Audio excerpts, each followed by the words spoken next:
आज मुझे इतना डिप्रेशन हुआ। पाकिस्तान में 60% लोग जो है ना पढ़े लिखे, यानी कि 8 करोड़ पाकिस्तानी को पढ़ना लिखना नहीं आता। 3 करोड़ पाकिस्तानी बच्चा स्कूल नहीं जाता। आज जो बजट में मखसूस किया गया ना, 5 अरब रुपए रखे हैं तालीम के लिए फेडरल हुकूमत ने।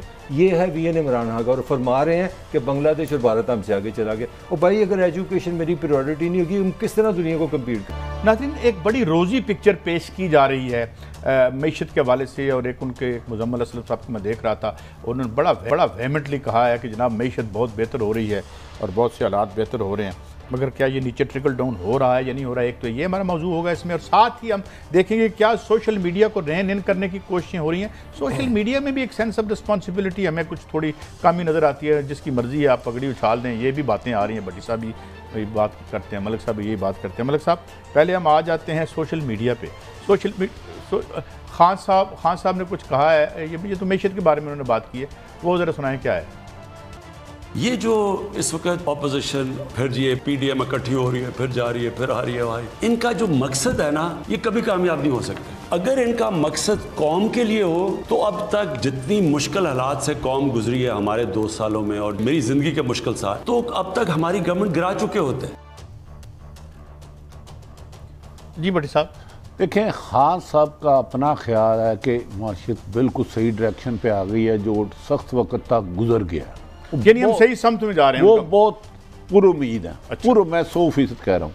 लेकिन मेरे ख्याल में काजी साहब, इकानमी मैं तब बेहतर कहूँगा जब आम जिंदगी को, उसकी ज़िंदगी में आसानियाँ आनी शुरू हो जाएं। तालीम, सेहत, रोज़गार। सेहत का वो कहते हैं 7 लाख रुपए का कार्ड हमने दे रहे हैं हर पाकिस्तान। मैं इसको ये कह रहा हूँ। दूसरा, सोशल मीडिया देखें शुतर बेमहाल नहीं होना चाहिए।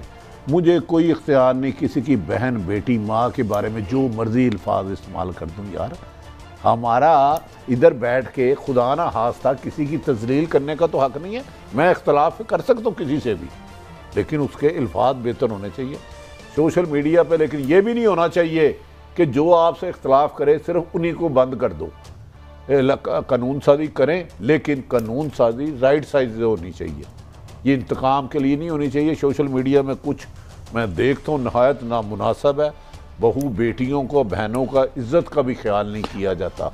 ये नहायत नामुनासिब। ये तो आपकी बात से कौन इनकार कर सकता है कि हमें जो मुहर्रमात हैं उनको कभी जेर बहस नहीं लाना चाहिए। लेकिन यह है कि हर आदमी के राइट भी प्रोटेक्टेड होने चाहिए। मलिक साहब, किसी का राइट इनवायलेबल राइट है कि उसकी आज़ादी है, जो उसकी वो भी, उस पर भी अटैक नहीं होना चाहिए। मगर मेरा सवाल आपसे ये है कि जो खान साहब ये एक बात कर रहे हैं मलिक साहब, कि ये इन्होंने, मैं बहुत मुश्किल हालात से गुजरा हूँ, इन हालात में अगर इनमें दम होता तो मुझे गिरा लेते। बिल्कुल सही कह रहे हैं। मैं समझता हूँ कि अगर अपना इमरान खान साहब का सका भाई भी जैली अपोजिशन में आता ना, तो इतनी अच्छी अपोजिशन नहीं मिल सकती थी जितनी, अगर आपको जरदारी और नवाज शरीफ अपोजिशन में मिले तो लॉटरी नहीं है तो और क्या है। आपकी अपनी परफॉर्मेंस ज़रा सुन लें। ये कह रहे हैं इकॉनमी की बात कर रहे हैं, 13,000 अरब आपने कर्जा लिया है। मैं 3 साल की बात कर रहा हूँ। 10% आपकी महंगाई है। बड़ी मुख्तसर बात करूँगा, 10% आपकी महंगाई है। 8.5% एवरेज आपकी बजट के हसारा चल रहा है। ये तीनों में आपका रिकॉर्ड है। और इसके साथ आ जाए बिजली पे, आ जाए गैस पे, आ जाए स्टील, 75 रुपये किलो इसका इजाफा हुआ है। जो फाउंडेशन है, जो बुनियादी चीज़ें सब महंगी है। इस पर बहस खत्म हो जाती है इकॉनमी की। एक चीज़ मैं ज़रूर कहूँगा, क्योंकि मैंने इमरान के साथ काफ़ी कवरेज भी किया। हाँ साहब का इतना एक लव अफेयर था एजुकेशन। आज मुझे इतना डिप्रेशन हुआ। पाकिस्तान में 60% लोग जो है ना पढ़े लिखे, यानी कि 8 करोड़ पाकिस्तानी को पढ़ना लिखना नहीं आता। 3 करोड़ पाकिस्तानी बच्चा स्कूल नहीं जाता। आज जो बजट में मखसूस किया गया ना, ये मुझे भी पता है 18वीं तरमीम के बाद तालीम जो है सूबे का मसला है। 5 अरब रुपए रखे हैं तालीम के लिए फेडरल हुकूमत ने।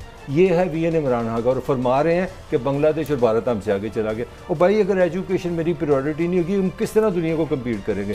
ये जैसे हम ये देखें मलिक साहब, ये तो आपकी कंसिस्टेंट पॉलिसी रही है। आपने सारे खुद कह रहे हैं सारे कॉलेज आपने सारे कॉलेज, जिस वक्त आपका सिटिंग प्राइम मिनिस्टर जो है वो मेडिकल कॉलेज खोल के दिहाड़ी लगानी शुरू कर देता है, तो फिर छोड़ो, गिरफ्तार ना करो, और कम से कम उसकी तारीफ करनी तो बंद करो।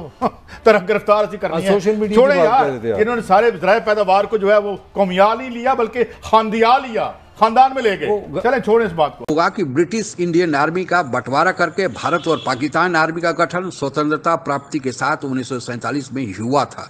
बंटवारे में पाकिस्तान को उसके जनसंख्या और अंतर्राष्ट्रीय सीमा रेखा के हिसाब से जितनी फौज मिलनी चाहिए थी, उससे ज़्यादा फौज उसको मिल गई।